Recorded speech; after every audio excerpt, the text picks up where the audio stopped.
नमस्कार। कोरोना वही, सवाल नए। कोरोना से बचने के जो 3 उपाय बताए गए थे आज भी अक्षरशः सत्य है। मास्क, सोशल डिस्टेंसिंग जिसको कायदे से फिजिकल डिस्टेंसिंग कहना चाहिए, और हैंड हाइजीन, हाथ की सफाई। तो आज मास्क पे बात करते हैं। 3 तरह के मास्क की उपलब्धता, या अब शोध के माध्यम से भी पता चला, handmade cloth mask, 3 ply surgical mask and N95, 3 तरह के मास्क हैं। पहले बात कर लेते हैं होममेड क्लॉथ मास्क पे। अब CDC जो सेंटर ऑफ डिजीज अमेरिका की बॉडी है, उन्होंने भी होममेड क्लॉथ मास्क को रेकमेंड करना चालू कर दिया है। उसकी वजह यह है कि सर्जिकल मास्क की जरूरत नॉन हेल्थ केयर वर्कर को उतनी नहीं पड़ती है, बशर्ते आप भीड़ भाड़ वाले इलाके में बहुत ना जाएं। तो इसकी लेयरिंग कम से कम 2, एक बाहर एक अंदर की लेयर, और बीच में जिसको इंटरमीडिएट प्लाई बोलते हैं, एक एब्जॉर्बेंट लेयर होना चाहिए, वेल फिटिंग होना चाहिए, और लूप या थ्रेड कुछ होना चाहिए। कहने का ये मतलब हुआ, जब मास्क को आप लगा रहे हैं तो सबसे पहले लगाने में वेल फिटिंग हो, पूरी तरह से नाक और मुंह के हिस्से, ठुड्डी के नीचे तक आपके हिस्से को कवर कर दें। लूप इतना टाइट हो कि यहां से एयर लीक ना हो, नीचे से एयर लीक ना हो, और हवा इसके द्वारा फिल्टर होके आपके सांस के रास्ते अंदर जाए। बात आती है इफेक्टिविटी। सर्जिकल मास्क की तुलना में ये कम इफेक्टिव है, और अगर हम N95 की बात करें तो उसकी तुलना में 50 टाइम्स कम इफेक्टिव है। तो इफेक्टिविटी कम है, इसलिए हेल्थ केयर वर्कर के लिए क्लॉथ मास्क रिकमेंडेड नहीं है।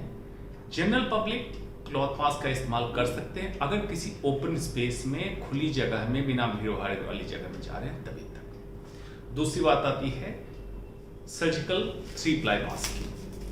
सिंगल यूज मास्क होता है, लूप या थ्रेड होता है, इसको प्लीट बोलते हैं। जो चीज आप फैलते हुए देखते हैं, अंदर के सरफेस जो आपके नाक और मुंह को टच होना, उसको कभी भी टच ना करें। पहले हैंड वॉश करें, हैंड वॉश करने के बाद इसके लूप को इस तरह से लगाएं, और इस प्लीट को एक्सटेंड करके नाक के ऊपर और ठुड्डी के नीचे लाके, इस यहाँ पे एक मेटालिक क्लिप है, क्लिप से आपने फिक्स कर दिया। अब ये एक तरह से आपको सील कर दिया चारों तरफ से, और हवा इसके द्वारा फिल्टर होकर आपके अंदर जा रही है। सिंगल यूज मास्क इसलिए कहा जाता है कि जो हम हवा अंदर लेते हैं और सांस छोड़ते हैं, इसके बाद मॉइस्चर आने के कारण इसकी प्लीट्स, इसकी लेयर्स एक दूसरे से चिपक जाती है, और इसकी फिल्ट्रेशन कैपेसिटी कम हो जाती है। इसलिए इसको दोबारा इस्तेमाल नहीं करना है। जो भी रिकमेंडेड टेक्निक है उसके द्वारा इसको डिस्पोज ऑफ करना है। तीसरी बात आती है N95 मास्क। ये with valve, respirator valve and without valve हो सकता है। रेस्पिरेटर वाल्व पब्लिक प्लेस के लिए रिकमेंडेड नहीं है, कुछ खास कंडीशन में हेल्थ केयर वर्कर के लिए इस्तेमाल किया जाता है। विदाउट रेस्पिरेटर वाल्व N95 अलग अलग तरीके के आते हैं, राउंड से हैं, क्लिप्स के साथ है, और साथ में ये इलास्टिक बैंड होते हैं जो आप पीछे की तरफ लगा लेते हैं। इसकी प्रॉपर्टी ये होती है N95 मतलब 0.3 माइक्रोन के जो भी पार्टिकल्स हों, चाहे वायरस हो चाहे नॉर्मल पॉल्यूटेंट्स हो, उसको फिल्टर करने की क्षमता इसमें 95% तक होती है, इसलिए इसको 95 बोलते हैं। इससे ऊपर 99 आता है जो हिंदुस्तान में उपलब्ध नहीं है। 100% फिल्ट्रेशन किसी भी मास्क की कैपेसिटी नहीं होती है।